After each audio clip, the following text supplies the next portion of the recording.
السلام علیکم دوستو، آج کا ٹاپک بہت اہم ہے۔ الحادی فتنوں سے بچاؤ کیسے۔ تمام مذاہب کو اس وقت فکری محاذ پر سب سے بڑا چیلنج لامذہبیت کا درپیش ہے۔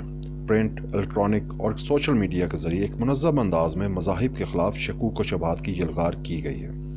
ملحدین وجود باری تعالیٰ اور تصور رسالت، عقیدہ آخرت، کتاب اللہ اور انبیاء کرام علیہ السلام کی تاریخی حیثیت کو جھٹلاتے اور طرح طرح کے سوالات کے ذریعے ذہنوں کو پراگندہ کرنے کی کوشش کرتے نظر آتے ہیں۔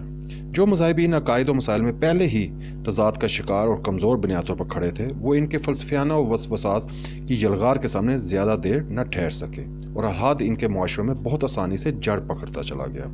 یہودیت، عیسائیت، ہندو مت کا دہریت کے سامنے اتنی آسانی سے سجدہ ریز ہو جانا دہریوں کو اعتماد بھی دلا گیا۔ وہ یہ سمجھ بیٹھے کہ شاید تمام مذاہب ہی ایسے خود ساختہ اور متضاد نظریات کی بنیاد پر کھڑے اور مکر و فریب کے ذریعے پیروکار جمع کیے ہوئے ہیں۔ لیکن الحادی نظریات کو مسلم معاشروں میں سخت مزاحمت کا سامنا کرنا پڑا اور پڑ رہا ہے۔ ملحدین کے لیے قرآن اور حضرت محمد صلی اللہ علیہ وسلم کی تاریخی حیثیت کو چیلنج کرنا علمی، عقلی اور تاریخی طور پر ممکن نہیں تھا۔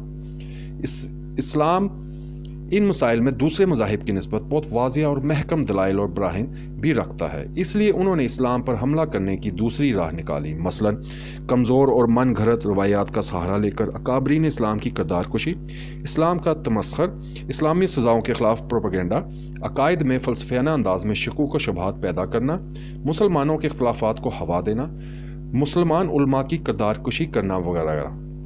یہ ہر ملحد کے خاص موضوعات ہیں۔ یہ اسلام اور مسلمانوں کی بدنامی کا کوئی موقع ہاتھ سے جانے نہیں دیتے۔ ان کی دل آزاری کے لیے انتہائی گری ہوئی حرکات کرنے سے بھی باز نہیں آتے۔ پرنٹ میڈیا میں یہ تجزیہ نگاروں، کالم نگاروں، صحافیوں اور شاعروں کی شکل میں موجود ہیں، جو مسلمانوں کو مختلف طریقوں سے اسلام کے متعلق شکوک و شبہات میں ڈالتے، زہریلے مضامین، جھوٹی کہانیاں پیش کرتے اور معمولی قصے کو بڑھا چڑھا کر مذہبی منافرت پھیلاتے ہیں۔ سوشل میڈیا دیکھیں تو اسلام کے خلاف ایک پورا محاذ نظر آتا ہے۔ مختلف پیجز اور عجیب و غریب ناموں کی فیک آئی ڈی سے اسلام اور مسلمانوں کے خلاف جھوٹا پروپیگنڈا، فریبی اور گمراہ کن تحریر، ان سے بھی بڑھ کر گستاخانہ جملے، تصاویر تقریباً روز دیکھنے کو ملتی ہیں۔ گزشتہ 2 سال سے میری دلچسپی کا محور یہی لوگ رہے ہیں۔ سوشل میڈیا پر ان کے پیجز لائک کیے، ان کے گروپس میں شمولیت اختیار کی، ان سے دوستیاں لگا کر ان کے رویوں، نفسیات کا مطالعہ کیا۔ الحاد کے فروغ کے لیے کام کرنے والوں میں سیکولر، لبرل، فاسٹ، عیسائی، قادیانی لوگوں کے علاوہ کچھ ایسے مسلم جوان بھی نظر آئے جو اپنی دینی عقائد و نظریات کے علمی دلائل سے ناواقفیت اور ان کے خلاف جھوٹے پروپیگنڈے کی وجہ سے دین سے بدظن اور بیزار ہوئے، یا سہل پسندی اور عیاشی کے اصول میں دین سے دور نکلتے چلے گئے۔ چند ایسے بھی دیکھے جو تعلیم و یافتہ اور مصنف مزاج ہیں اور جن شکوک و شبہات کا وہ شکار ہیں، ان موضوعات پر غیر جانبدار سے لکھنے کی کوشش کرتے ہیں۔ ان کا انداز بھی باقیوں سے کافی بہتر اور علمی ہے۔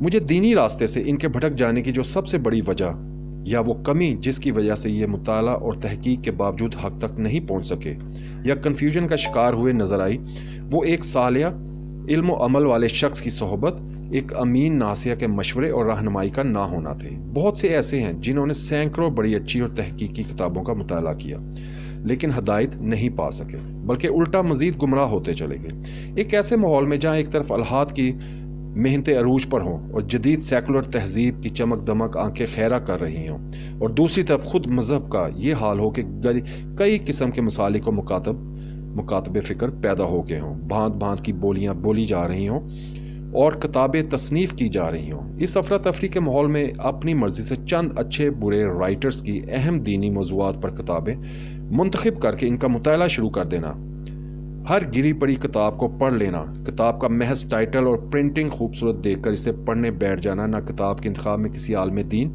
اچھے علم والے سے مشورہ کرنا اور نہ شکوک و شبہات پیدا ہونے کی صورت میں کسی عالم دین کی رہنمائی صحیح کرنا، ایسی خشکی اور بوریت ہی پیدا کر سکتا ہے جو مذہب سے ہی بددل یا بیزار کر دے۔ یہ بے لگام مطالعے کی عادت ہمارے معاشرے میں بہت عام ہے۔ حالانکہ غور کیا جائے تو یہی فتنوں کی اصل جڑ ہے۔